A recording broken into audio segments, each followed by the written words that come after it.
everyone. Today we're going to take a look at some famous landscape paintings.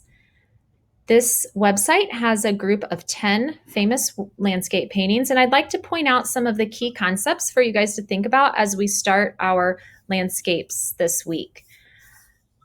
In this first painting by Vincent van Gogh, go ahead and run your finger along the horizon line where the sky meets the land. And think to yourself, what kind of line is that? How would you describe it? Is it straight? Is it curvy? Is it zigzag? Is it horizontal? Is it diagonal? Go ahead and discuss what that line looks like to you. And then I want you to look in the very front of the painting, closest to you, and look for some objects and some things that are in the front of the painting. That's called the foreground. And there you'll see a rock and some flowers and some grass. And it's leading us off the page. And this is a really great quality of a landscape is in the front. If you only partially see an object and it's kind of leading you off the page, it really invites you into the drawing or the composition, the way you've arranged things. So that's a tip to think about as you're planning out your landscape. And then as we move to the middle ground and the middle area of the painting, take a look at the objects that you see and go ahead and locate what is in the middle ground. Okay, there hopefully you found a smaller, bushier tree on your left and a couple tall pointy trees on your right, and some yellowish sort of wheat looking grass that's growing there. And then moving even further back, because it's farther in the distance, there's some foliage or trees and things that look much smaller. And also you'll see hills in the distance, almost looking bluish to me. And then, of course, in the very background, or what is furthest away in our painting, is the sky filled with the beautiful swipes of blues and creams and whites. So that kind of dissects that landscape painting. Now let's look at some different styles. Here is a landscape by Claude Monet. This landscape is pretty up close.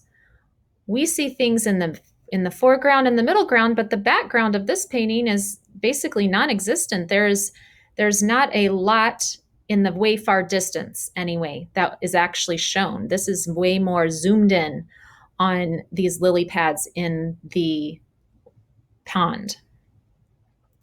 Moving down to Vincent van Gogh's is really familiar one, Starry Night.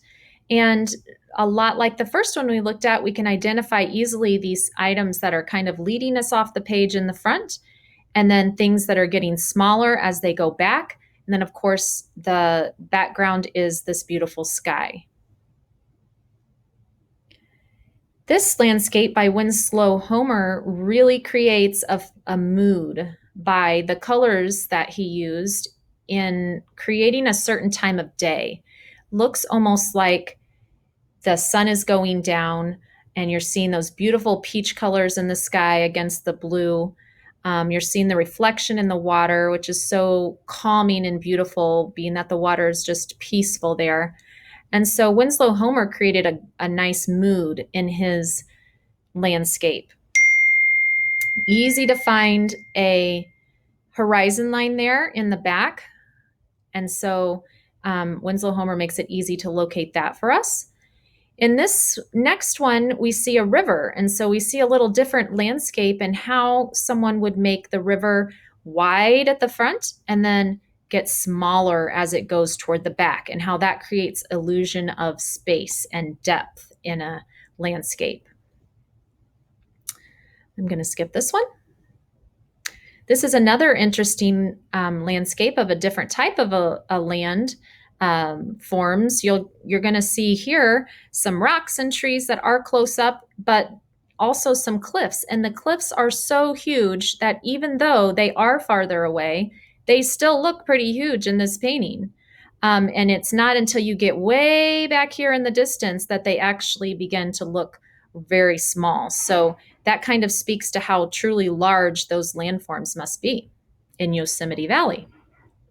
This is another artist, Paul Cezanne, who has a specific style of adding color and outlining shapes with a little bit of black outline. And so he has an interesting way of creating landscapes.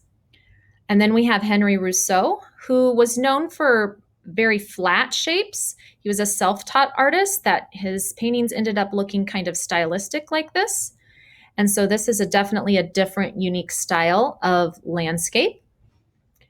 And then the last one I'm going to touch on is Georgia O'Keeffe. Here she has mountains where, because of her very smooth painting style, even the rockiness of the mountains begins to look smooth and gentle simply because of the way she uses her paint in her landscapes. And you really don't see a horizon line in this case because the mountains are covering it. But you can still locate in the foreground some trees along the edge, and in the middle ground, the mountains, and then in the very background, the sky. So hopefully this touches on some key vocabulary and some key concepts that you'll be using in our landscape art this coming project, and hope this helps you get a great foundation and a start.